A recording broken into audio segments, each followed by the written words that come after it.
ఇచ్చేదానికి ఆస్కారం ఉంది కాబట్టి ఆ క్లెయిమ్ కూడా ఇచ్చేదానికి ప్రభుత్వం చర్యలు తీసుకుంటా ఉంది. ముఖ్యంగా ఈ అధిక యాక్సిడెంట్ల కారణం మీ అందరికీ తెలుసు. ప్రమాదాల్లో ఎక్కువగా గురవుతున్న కుటుంబాలకు, శోక సముద్రాల్లో ఉండే వాళ్ళకు మేము ఒకటే విన్నవించుకుంటున్నాం. రాబోయే కాలంలో తప్పకుండా ఆంధ్రప్రదేశ్లో యాక్సిడెంట్ ఫ్రీ రాష్ట్రంగా చేసేదానికి ప్రభుత్వం రాబోయే 5 సంవత్సరాల్లో చర్యలు తీసుకుంటా ఉంది.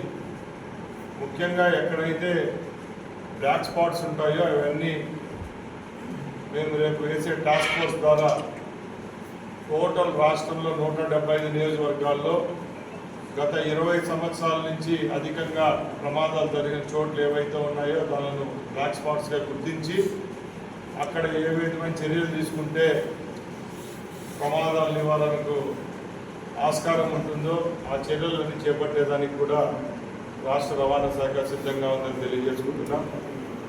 ముఖ్యంగా ఈ రాష్ట్రంలో ఏపీఎస్ఆర్టీసీ గత 5 సంవత్సరాల నుంచి కుదేలైంది.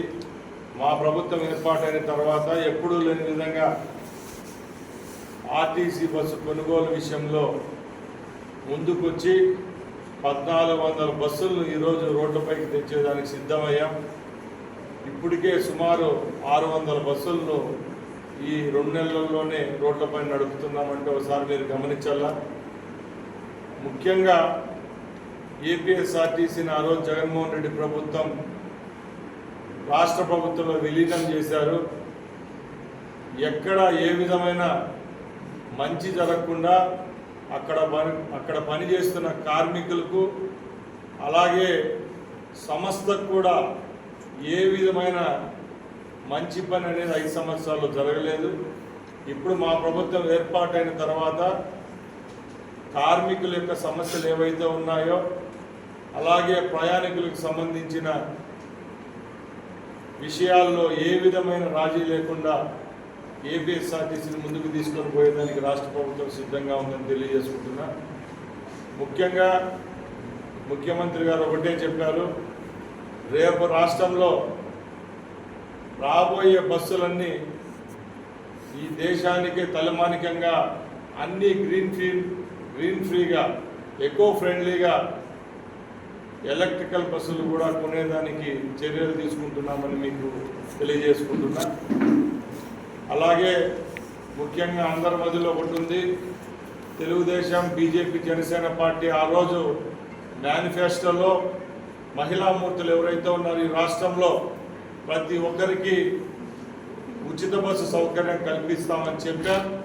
అది కూడా అతి త్వరలోనే తూచా తప్పకుండా మన పొరుగు రాష్ట్రాలు ఏవైతే ఉన్నాయో ఆ రాష్ట్రాలను మించి ఇక్కడ మహిళామణులు ఎవరైతే భారీ మెజార్టీతో ఈ రాష్ట్రంలో మాకు పట్టం కట్టారో వాళ్ళందరికీ రుణం తీర్చుకునే విధంగా ఫ్రీ బస్ సౌకర్యం కూడా అతి త్వరలో అందించేదానికి రాష్ట్ర ప్రభుత్వం సిద్ధంగా ఉందని తెలియజేసుకుంటున్నా.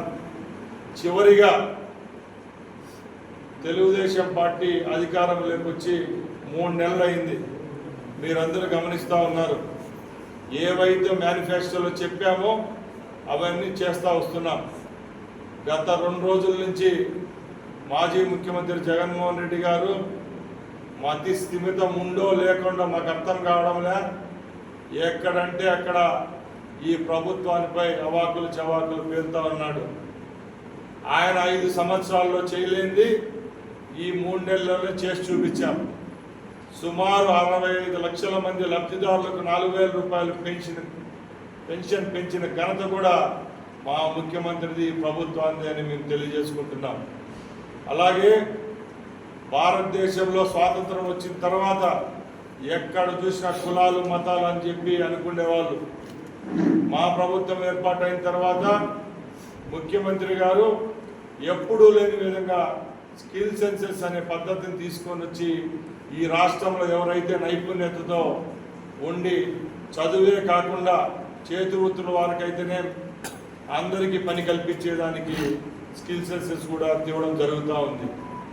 అలాగే లక్షలాది మంది పేదవాళ్లకు 5 సంవత్సరాలు కూడు లేకుండా చేసిన జగన్మోహన్ రెడ్డి 2014 నుంచి 19 వరకు పరిపాలిస్తే గత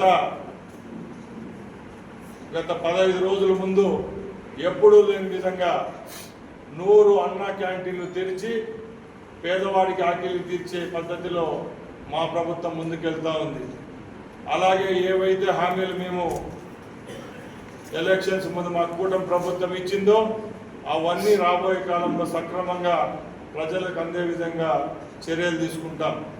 చివరిగా మొన్న గత 100 సంవత్సరాల నుంచి ఎప్పుడూ లేని విధంగా విజయవాడకు వరదొచ్చి బుడమేరు వాగు పొంగి విజయవాడలో సుమారు 3 లక్షల మంది జనాలు అష్ట కష్టాలు ఆపసోపాలు పడతా ఉంటే 20 నిమిషాలు కూడా వాళ్ళ కోసం కేటాయించకుండా గత 12 రోజులు ఈ రాష్ట్ర ముఖ్యమంత్రి అయితేనే మంత్రివర్గం అయితేనే సుమారు 100 మంది ఎమ్మెల్యేలు 150 మంది ఐఏఎస్ ఐపీఎస్ ఆఫీసర్లు రాష్ట్రంలో ఉన్న అన్ని మున్సిపాలిటీల నుంచి కార్మికులను తీసుకొని పోయి విజయవాడ ప్రజలకు నేనున్నానంటూ ఆ రోజు హుదూద్ తుఫాన్లో ఏ విధంగా వైజాగ్లో సేవలు అందించామో ఈసారి కూడా ప్రజలు తేరుకుండే విధంగా చేసిన ఘనత కూడా మా ప్రభుత్వానికి దక్కుతుందని తెలియజేసుకుంటూ సెలవు తీసుకుంటున్నాం.